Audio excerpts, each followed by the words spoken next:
భారత సంవిధానము భాగము 4 రాజ్య విధానము యొక్క ఆదేశక సూత్రములు. ఆర్టికల్ 43 కార్మికులకు జీవన భృతి మొదలగునవి.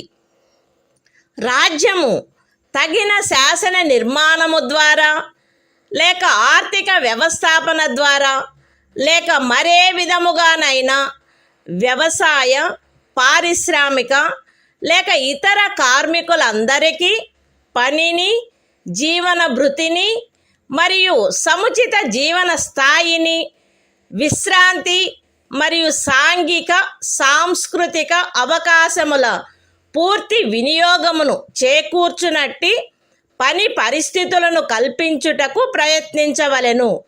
మరియు ప్రత్యేకించి గ్రామీణ ప్రాంతములలో వైయక్తిక ప్రాతిపదికపై లేక సహకార ప్రాతిపదికపై కుటీర పరిశ్రమలను పెంపొందింపచేయుటకు ప్రయత్నించవలెను. The Constitution of India, Part 4, Directive Principles of State Policy. Article 43, Living Wage, etc., for workers.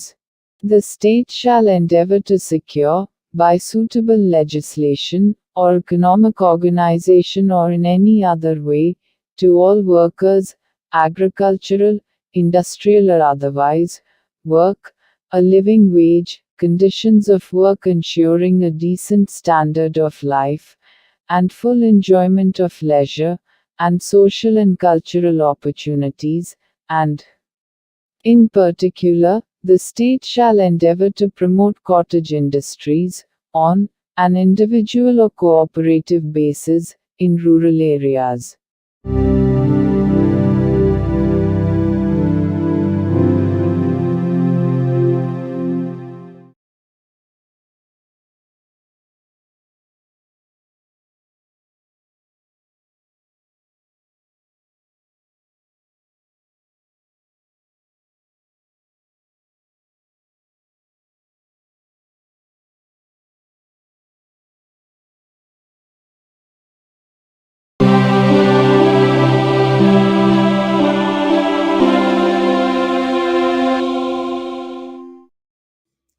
భారత సంవిధానము భాగము 4 రాజ్య విధానము యొక్క ఆదేశక సూత్రములు.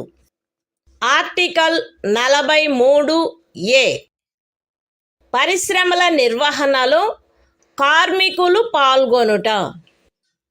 రాజ్యము తగిన శాసన నిర్మాణము ద్వారా లేక ఏదేని ఇతర విధముగా ఏదేని పరిశ్రమలో నిమగ్నమైన సంస్థల వ్యవస్థాపన లేక ఇతర వ్యవస్థల నిర్వహణలో కార్మికులు పాల్గొనున్నట్లు చర్యలు తీసుకొనవలెను. The Constitution of India, Part 4, Directive Principles of State Policy. Article 43A. Participation of workers in management of industries.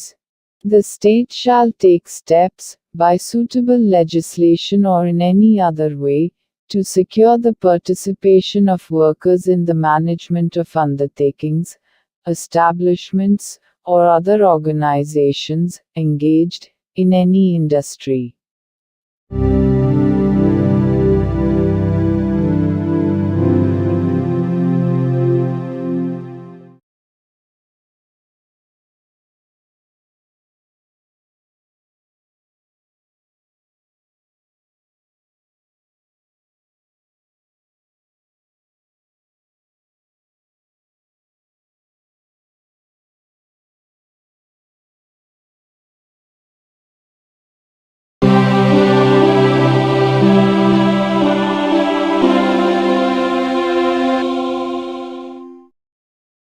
భారత సంవిధానము భాగము 4 రాజ్య విధానము యొక్క ఆదేశక సూత్రములు.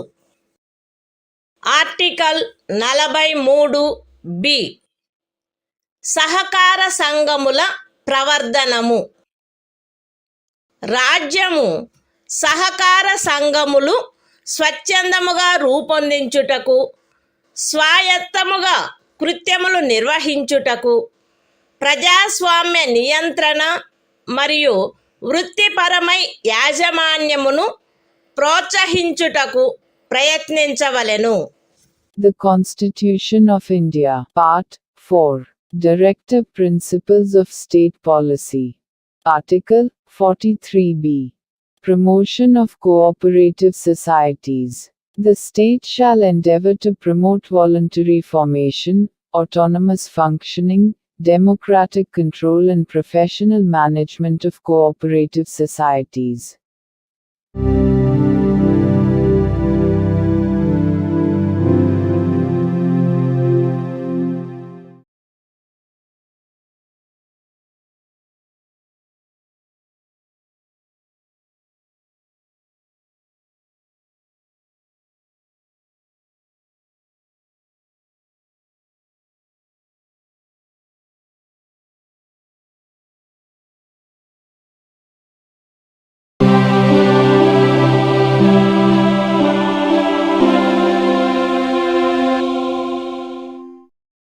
భారత సంవిధానము భాగము 4. రాజ్య విధానము యొక్క ఆదేశిక సూత్రములు. ఆర్టికల్ 44. పౌరులందరకు ఏకరూపమైన సివిలు స్మృతి. భారతదేశ రాజ్య క్షేత్రమునంతటను పౌరులకు ఏకరూపమైన సివిల స్మృతిని చేకూర్చుటకు రాజ్యము ప్రయత్నించవలెను. The Constitution of India, Part 4, Directive Principles of State Policy. Article 44. Uniform Civil Code for the Citizens. The state shall endeavor to secure for the citizens a uniform civil code throughout the territory of India.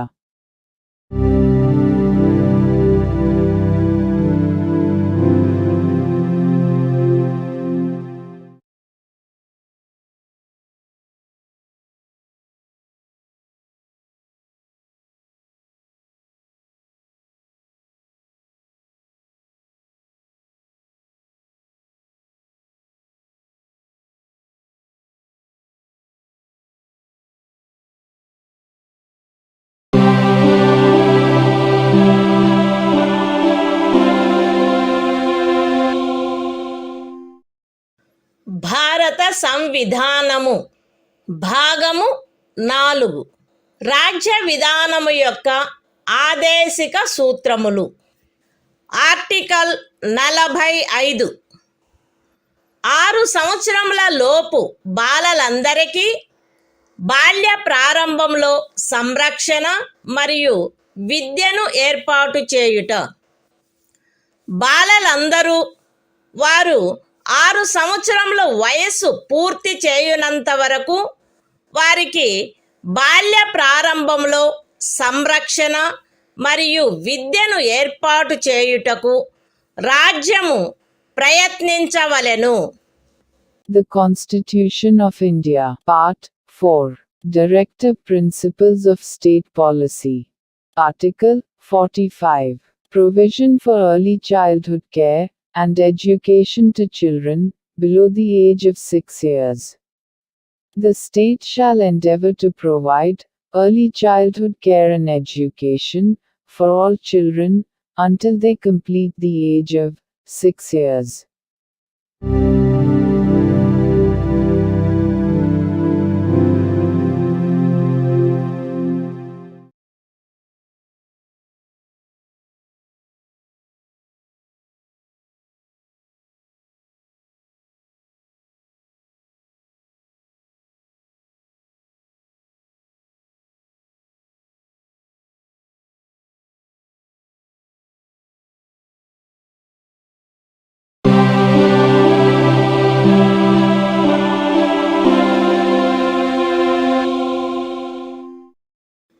భారత సంవిధానము భాగము 4. రాజ్య విధానము యొక్క ఆదేశిక సూత్రములు. Article 46. అనుసూచిత కులముల, అనుసూచిత జనజాతుల మరియు ఇతర బలహీన వర్గముల యొక్క విద్యా విషయక మరియు ఆర్థిక హితములను పెంపొందించుట. ప్రజలలో బలహీన వర్గముల, ప్రత్యేకించి అనుసూచిత కులముల మరియు అనుసూచిత జనజాతుల విద్యా విషయక మరియు ఆర్థిక హితమును రాజ్యము విశేష శ్రద్ధతో పెంపొందించవలెను మరియు సాంఘిక అన్యాయము నుండి సకల విధములగు శోషణల నుండి వారిని రక్షించవలెను. The Constitution of India, Part 4, Directive Principles of State Policy. Article 46. Promotion of educational and economic interests of scheduled castes, scheduled tribes, and other weaker sections. The state shall promote with special care the educational and economic interests of the weaker sections of the people, and, in particular, of the scheduled castes and the scheduled tribes, and shall protect them from social injustice and all forms of exploitation.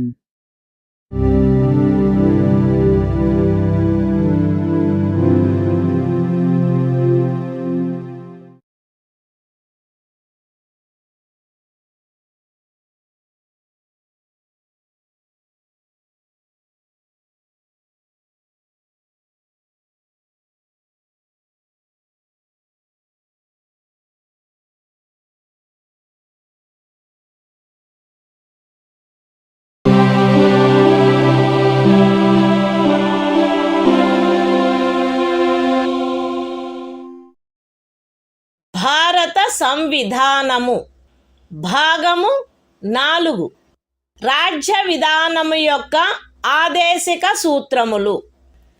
Article 47. ఆహార పుష్టి స్థాయిని, జీవన స్థాయిని పెంచుటలో మరియు ప్రజారోగ్యమును మెరుగుపరచుటలో రాజ్యము యొక్క కర్తవ్యము.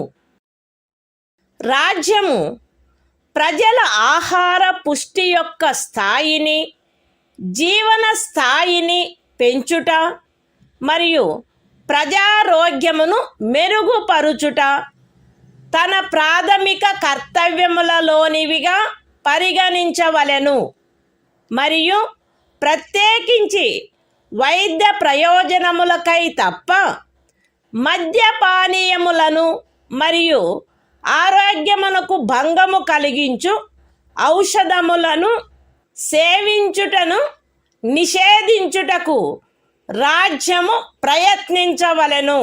The Constitution of India, Part 4, Directive Principles of State Policy. Article 47. Duty of the state to raise the level of nutrition and the standard of living, and to improve public health.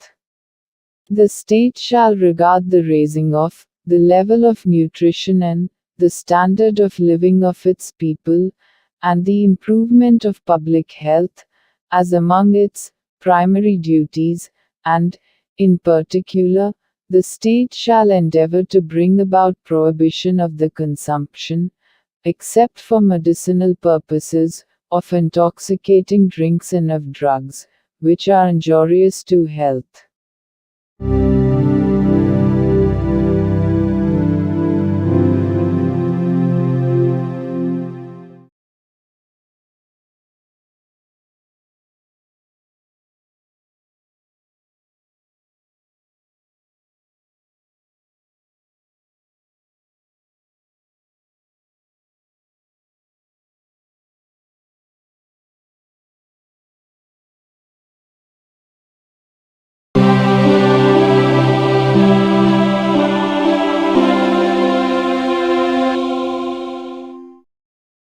భారత సంవిధానము భాగము 4 రాజ్య విధానము యొక్క ఆదేశిక సూత్రములు. Article 48. వ్యవసాయ మరియు పశు సంవర్ధనము యొక్క వ్యవస్థీకరణ. రాజ్యము ఆధునిక మరియు శాస్త్రీయ పద్ధతులను అనుసరించి వ్యవసాయమును పశు సంవర్ధనమును వ్యవస్థీకరించవలెను మరియు ప్రత్యేకించి ఆవుల, దూడల, ఇతర పాడి పశువుల, భారవాహక పశువుల జాతులను పరిరక్షించి మెరుగుపరచుటకును వాటి వధను నిషేధించుటకును రాజ్యము చర్యలను గైగొనవలెను. The Constitution of India, Part 4, Directive Principles of State Policy. Article 48. Organization of Agriculture and Animal Husbandry. The state shall endeavor to organize agriculture and animal husbandry on modern and scientific lines, and shall, in particular, take steps for preserving and improving the breeds and prohibiting the slaughter of cows and calves and other milch and draft cattle.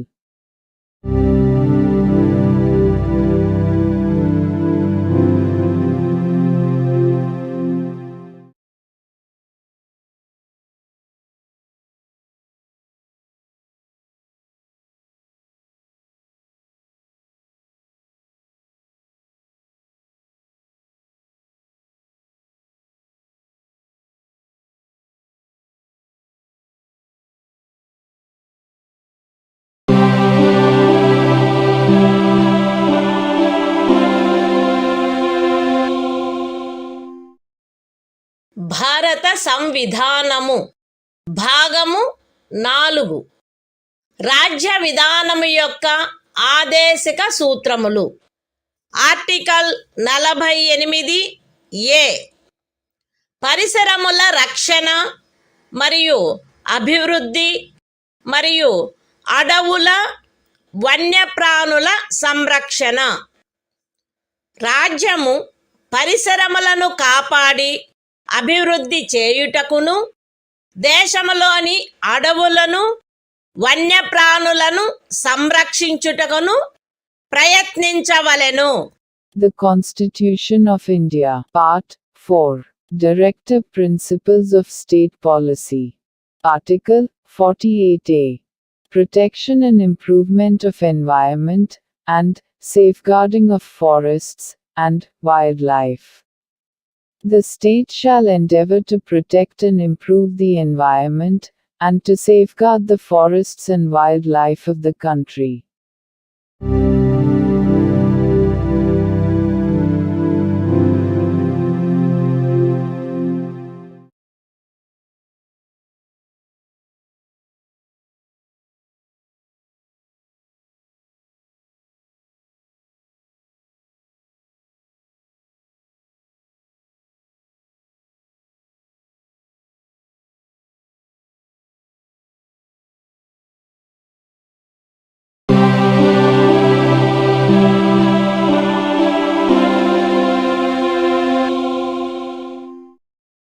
భారత సంవిధానము భాగము 4.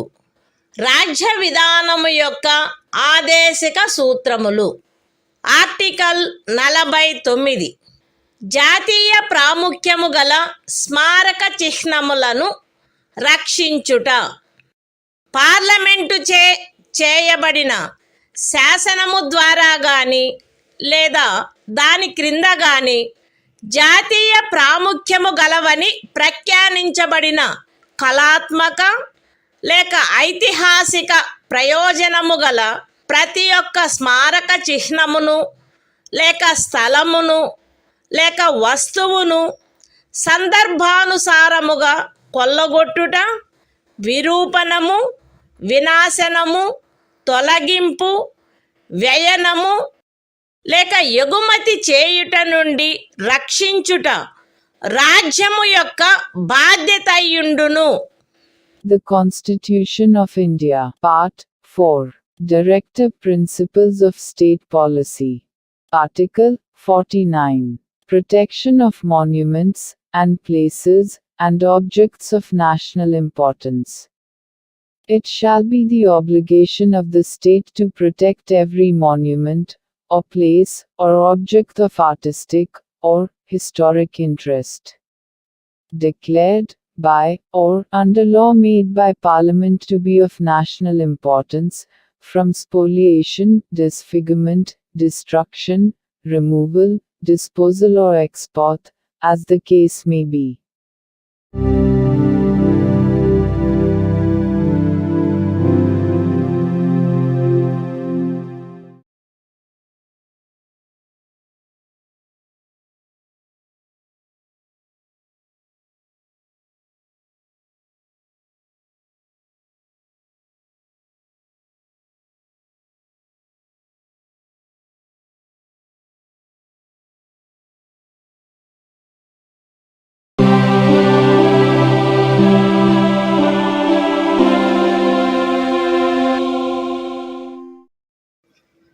భారత సంవిధానము భాగము 4 రాజ్య విధానము యొక్క ఆదేశిక సూత్రములు.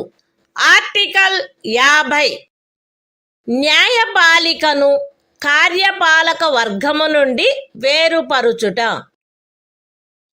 రాజ్యం యొక్క public సేవలలో న్యాయపాలికను కార్యపాలక వర్గము నుండి వేరుపరుచుటకు రాజ్యము చర్యలను గైగొనవలెను.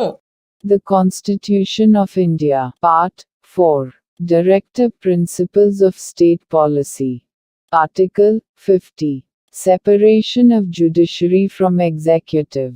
The state shall take steps to separate the judiciary from the executive, in the public services of the state.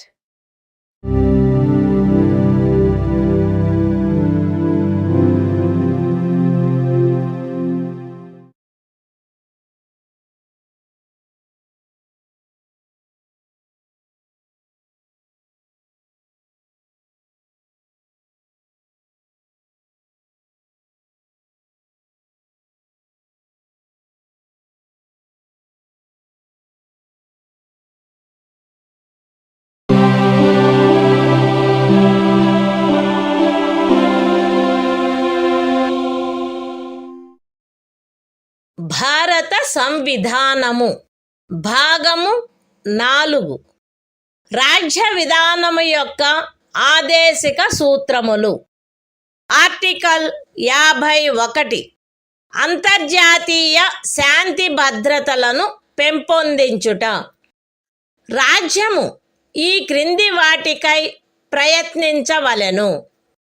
అంతర్జాతీయ శాంతి భద్రతలను పెంపొందించుట, జాతుల మధ్య న్యాయమైన మరియు గౌరవప్రదమైన సంబంధములను నెలకొల్పుట, సువ్యవస్థిత ప్రజానీకముల పరస్పర వ్యవహారములందు అంతర్జాతీయ శాసనము పట్ల, సంధి బాధ్యతల పట్ల గౌరవమును పెంపొందించుట మరియు అంతర్జాతీయ వివాదముల పరిష్కారము మధ్యవర్తిత్వము ద్వారా జరుగుటను ప్రోత్సహించుట. The Constitution of India, Part 4, Directive Principles of State Policy. Article 51. Promotion of international peace and security. The state shall endeavor to a. Promote international peace and security. b. Maintain just and honorable relations between nations. c. Foster respect for international law and treaty obligations in the dealings of organized peoples with one another. And d. Encourage settlement of international disputes by arbitration.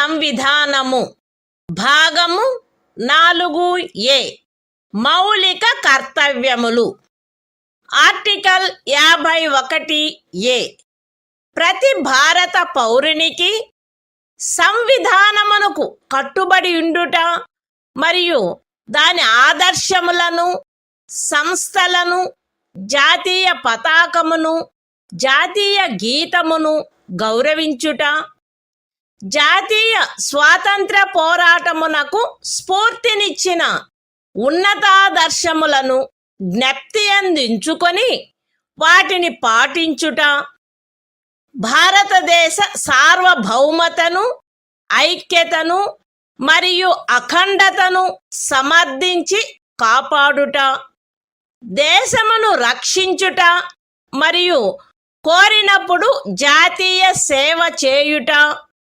భారత ప్రజలందరి మధ్య మత భాష మరియు ప్రాంతము లేక వర్గ వైవిధ్యముల అధిగమించి సామరస్యమును సోదర భావమును పెంపొందించుట మరియు స్త్రీల గౌరవమును న్యూనపరచు ఆచారములను విడనాడుట మన సమ్మిశ్ర సంస్కృతి యొక్క సుసంపన్న సాంప్రదాయమును గౌరవించి పరిరక్షించుట అడవులు సరస్సులు నదులు మరియు వన్యప్రాణులతో సహా ప్రకృతి సిద్ధమైన పరిసరములను కాపాడి అభివృద్ధి చేయుట మరియు ప్రాణికోటి పట్ల కరుణను కలిగియుండుట వైజ్ఞానిక దృక్పథమును మానవతావాదమును జిజ్ఞాసను మరియు సంస్కరణాశక్తిని పెంపొందించుకొనుట పబ్లిక్ ఆస్తిని సంరక్షించుట మరియు హింసను విడనాడుట దేశ ప్రజల కృషి మరియు సాధనముల ఉన్నత స్థాయిలను నిరంతరం అందుకొనున్నట్లుగా వ్యష్టి మరియు సమష్టి కార్యరంగములన్నింటిలో శ్రేష్టతకై పాటుపడుట తల్లి తండ్రి లేక సంరక్షకుడు 6 మరియు 14 సంవత్సరముల మధ్య వయసు కలిగిన తమ పిల్లలకు లేక పోషితునికి విద్యావకాశములను కలగచేయుట కర్తవ్యమై ఉండవలెను. The Constitution of India, Part 4A. Fundamental Duties. Article 51A. Fundamental Duties. It shall be the duty of every citizen of India to abide by the Constitution and respect its ideals and institutions, the national flag and the national anthem. B. To cherish and follow the noble ideals which inspired our national struggle for freedom. C. To uphold and protect the sovereignty, unity and integrity of India. D. To defend the country and render national service, when called upon to do so. A. To promote harmony and the spirit of common brotherhood amongst all the people of India, transcending religious, linguistic and regional, or sectional diversities. To renounce practices derogatory to the dignity of women. F. To value and preserve the rich heritage of our composite culture. G. To protect and improve the natural environment, including forests, lakes, rivers and wildlife, and to have compassion for living creatures.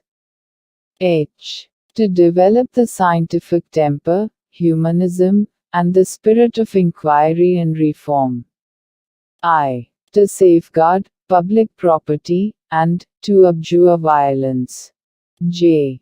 To strive towards excellence in all spheres of individual and collective activity, so that the nation constantly rises to higher levels of endeavor and achievement. K.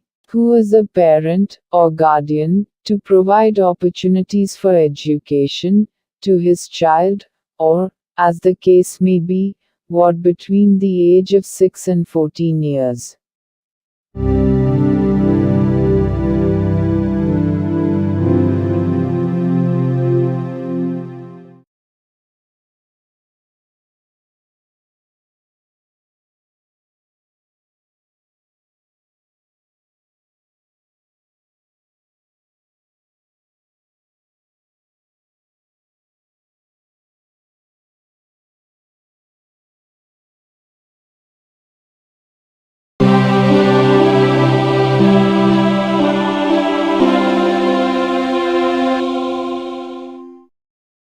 భారత సంవిధానము భాగము 5 సంఘము అధ్యాయం 1 కార్యపాలక వర్గము రాష్ట్రపతి మరియు ఉపరాష్ట్రపతి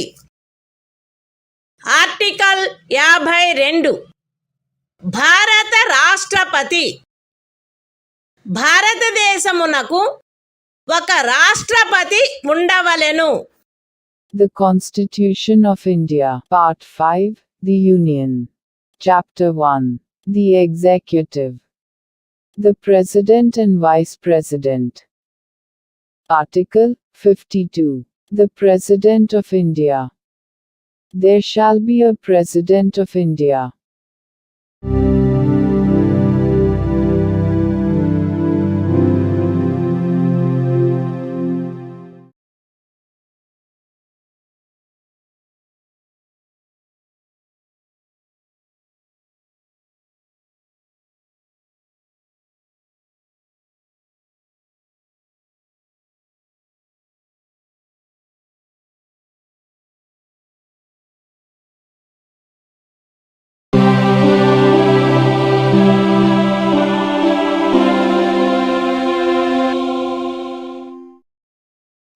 భారత సంవిధానము భాగము 5 సంఘము అధ్యాయము 1 కార్యపాలక వర్గము రాష్ట్రపతి మరియు ఉపరాష్ట్రపతి ఆర్టికల్ 53 సంఘము యొక్క కార్యపాలకాధికారము సంఘము యొక్క కార్యపాలకాధికారము రాష్ట్రపతి యందు నిహితమై ఉండవలెను. ఆయన దానిని స్వయముగా లేక తనకు అధీనస్థులగు అధికారుల ద్వారా ఈ సంవిధానమును అనుసరించి వినియోగించవలెను. పూర్వగామి నిబంధన యొక్క సాధారణతకు భంగము కలగకుండా సంఘము యొక్క రక్షణ బలములపై సర్వాధిపత్యము రాష్ట్రపతి యందు నిహితమై ఉండవలెను మరియు దాని వినియోగము శాసనము ద్వారా క్రమబద్ధము చేయబడవలెను.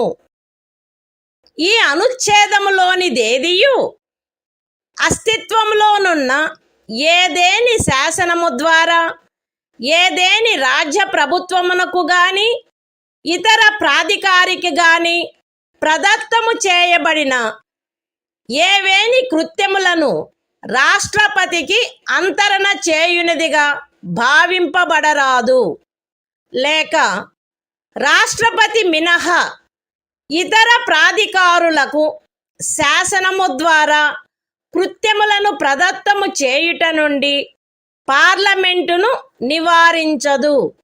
The Constitution of India, Part 5, The Union. Chapter 1. The Executive. The President and Vice President. Article 53. Executive power of the Union. 1. The executive power of the Union shall be vested in the President, and shall be exercised by him, either directly, or through officers, subordinate to him, in accordance with this Constitution. 2. Without prejudice to the generality of the foregoing provision, the supreme command of the defense forces of the Union shall be vested in the President, and the exercise thereof shall be regulated by law. 3. Nothing in this article shall be deemed to transfer to the President any functions conferred by any existing law on the government of any state, or other authority, or prevent Parliament from conferring by law functions on authorities other than the President.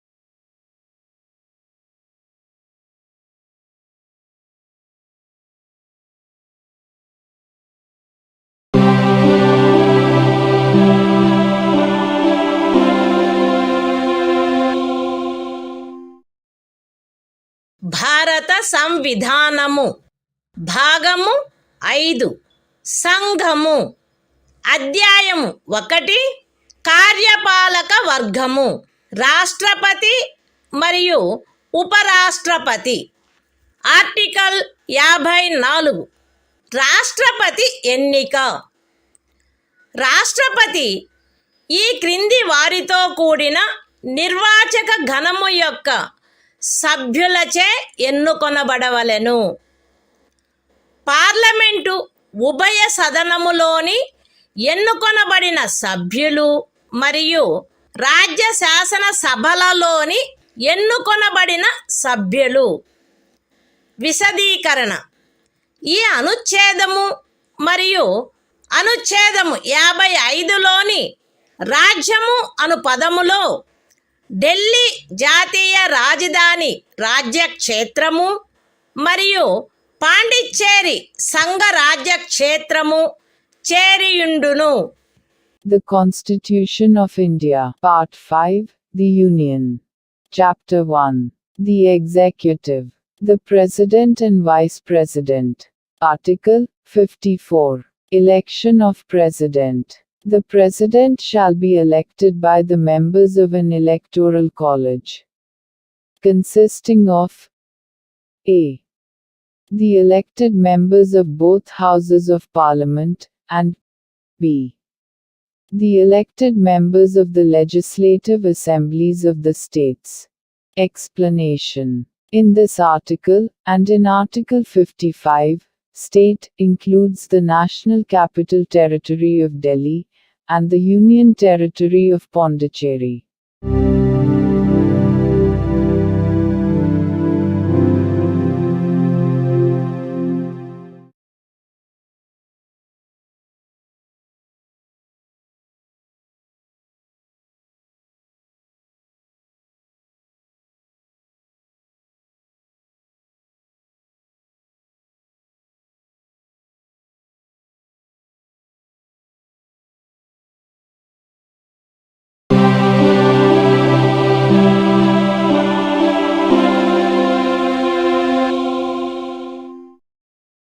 భారత సంవిధానము భాగము 5 సంఘము అధ్యాయము 1 కార్యపాలక వర్గము రాష్ట్రపతి మరియు ఉపరాష్ట్రపతి article 55 రాష్ట్రపతిని ఎన్నుకొను రీతి.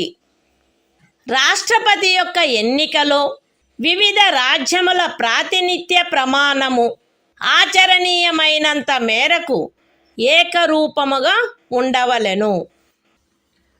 రాజ్యముల మధ్య అట్టి ఏకరూపతను చేకూర్చుటకుగాను మరియు మొత్తము రాజ్యములకును సంఘమునకును మధ్య సమత్వమును చేకూర్చుటకుగాను అట్టి ఎన్నికలో పార్లమెంటులోని మరియు ప్రతి రాజ్య శాసనసభలోని ఎన్నుకొనబడిన ప్రతి సభ్యుడు ఇచ్చుటకు హక్కు కలిగియున్న ఓట్ల సంఖ్యను ఈ క్రింది రీతిగా నిర్ధారణ చేయవలెను.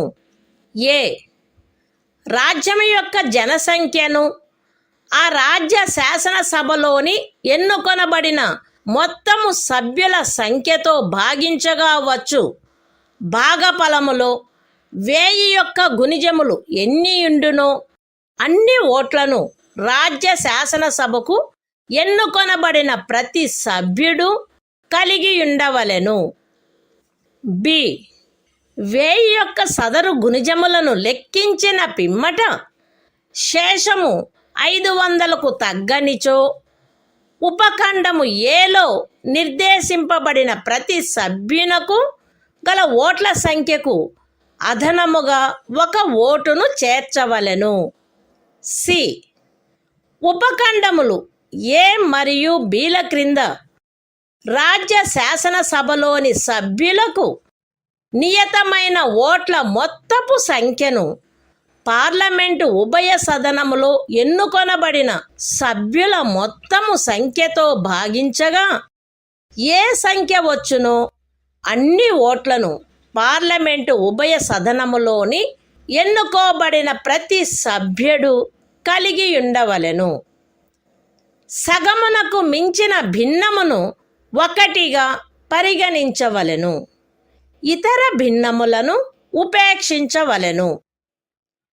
రాష్ట్రపతి ఎన్నిక ఏకల అంతరణీయ ఓటు ద్వారా అనుపాతిక ప్రాతినిధ్య పద్ధతును అనుసరించి జరగవలెను మరియు అట్టి ఎన్నికలో పోలింగు రహస్యపు బ్యాలెట్ పద్ధతిలో జరగవలెను.